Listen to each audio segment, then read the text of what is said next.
What is going on, ladies and gentlemen? It is I, Randy, with RTS Mobile Gaming, bringing you another fantastic Sea of Conquest video today. We are here talking to you today about a sneak peek for the upcoming Anti-Meta 3.0 video. That is not this video today. I am still perfecting a few things for that build, but that is coming later this week, so get really excited for that.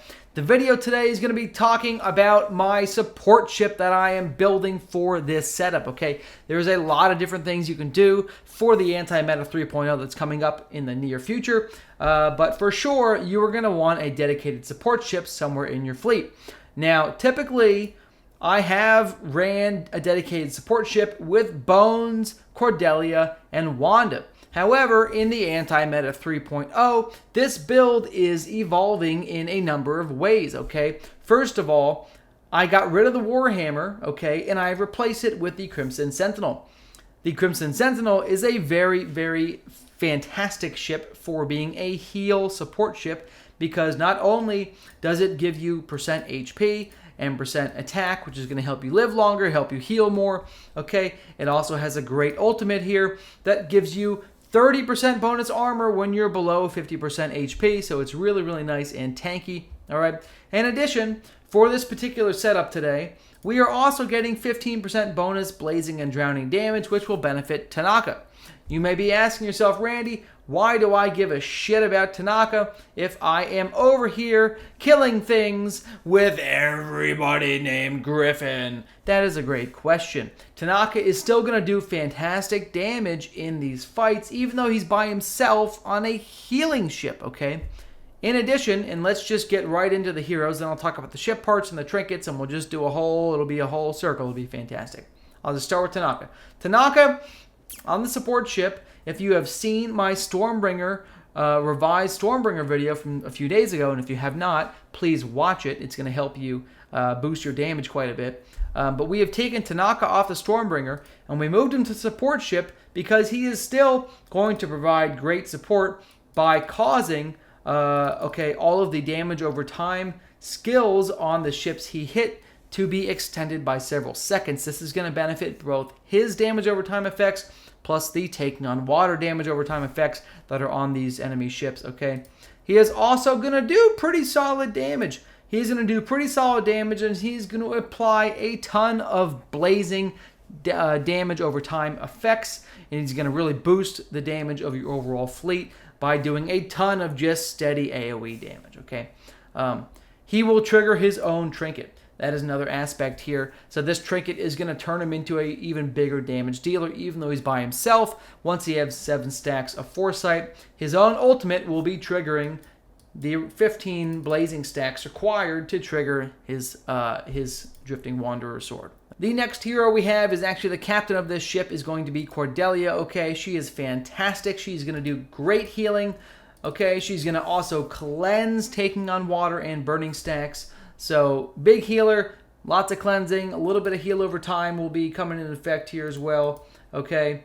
A little bit of armor bonuses, and a little bit of rage regeneration every 10 seconds. And now we have Wanda, folks. Wanda is here again as the third person, the gunner for this support ship. She is going to provide, depending on your level, a percentage of attack bonus for her entire fleet, all 5 ships. Allied ships strengthened by your ultimate trigger an attack. It has a chance to trigger her rage generation. It's really fantastic. And she is a strong support hero throughout. Her plus Cordelia combined are one of the stronger combinations in the game. Now you may be asking yourself, Randy, why do you have the healing elixir on Wander and the attack percentage trinket on Cordelia? Great question. I'm currently using Wanda in the Rogue's Rumble arena. Wanda is fantastic in the arena, and because I have the elixir at 6 Ascend stars, it is going to give me bonus speed, versus Cordelia with the attack trinket has 0 ascension. Therefore, I have put the elixir on Wanda. The elixir doesn't care where it is. The elixir is going to give bonuses for your entire ship. It's going to give your entire ship bonus healing done. It is also going to give you some rage restoration every 3 to 5 seconds, depending on the RNG procs, okay? In addition to that, some of you may be wondering if Wanda's trinket is good. And I'm here to tell you that her trinket is decent. It is not too bad. It works decently on this ship, okay?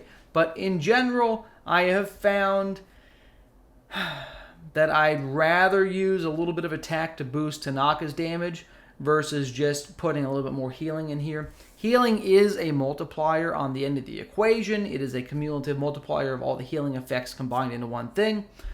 So it is not quite an 18% bonus because I already have a nice multiplicative bonus of 30% from the elixir. But it is going to give me a boost, probably a slightly more healing boost than just from the attack. So, like I said, this build actually does pretty good damage from Tanaka, which is why I'm using an attack trinket on here, okay? Because it is actually going to help him really perform nicely. For the ship parts themselves, folks, okay, you can use two different sets here, in my opinion. You can use the Yamada set with level 25 figurehead and with 30% attack on it, and you can have a 21 helm with 25% attack on it. If you don't have any level 21 helms and you're already in Season 3 or beyond, you can still get level 21 gear. Kill sea monsters level 50 to 60. Click on the little tooltip below their name. It'll tell you what level loot is potential for it to drop from that sea monster. You can still get these lower level items. In fact, I was farming level 50 to 60 sea monsters tonight, trying to get some more crit resistance figureheads. Go figure. Okay, so anyways, you can get incredible percentage attack bonuses by using the Yamada set on this ship. It's also going to give you incredible tankiness as well, so that is also nice.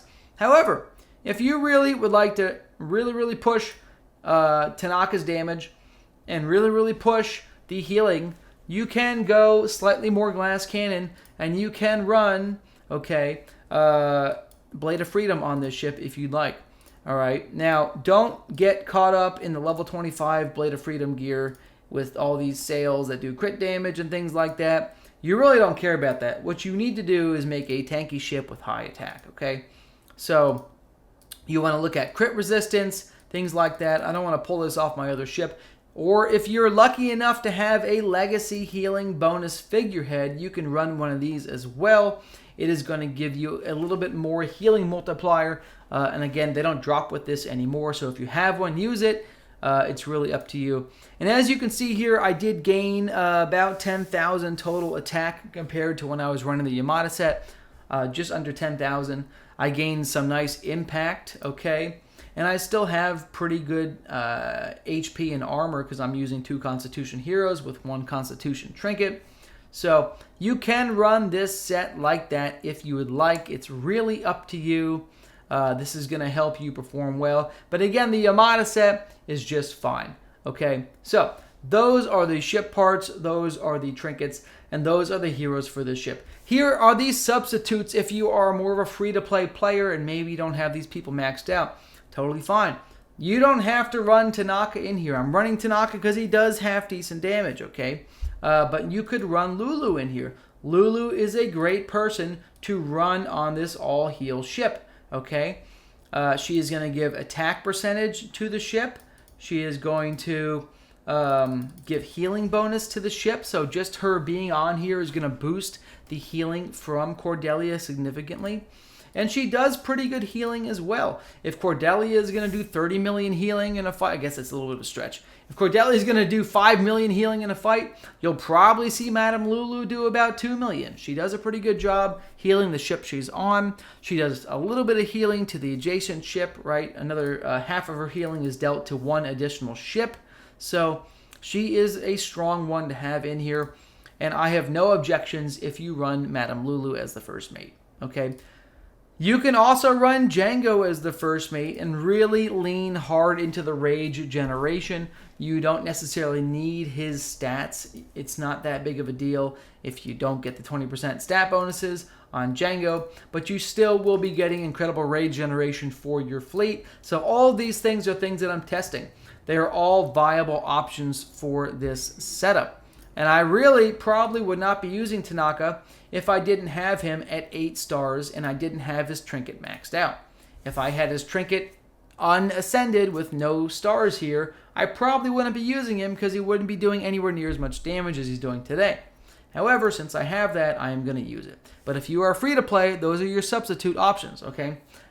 Likewise for Wanda. If you don't have Wanda or a strong Wanda, you can put Django in this spot. this support ship could easily look like this and still be very effective. Okay, you could end up having Cordelia, Lulu, Django on this ship. Okay, change up the gear a little bit, and this could still be a stellar ship. You still get lots of stat bonuses.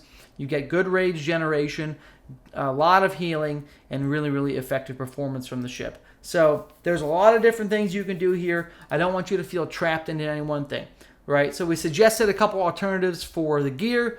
We suggested some alternatives for the heroes themselves, okay? And then trinket-wise, really attack percentage is going to boost your healing output no matter what, but it gets diluted in the overall attack equation. So healing percentage is most of the time going to be better than attack percentage for healing until you have more healing percentage than you have percent attack bonus, right?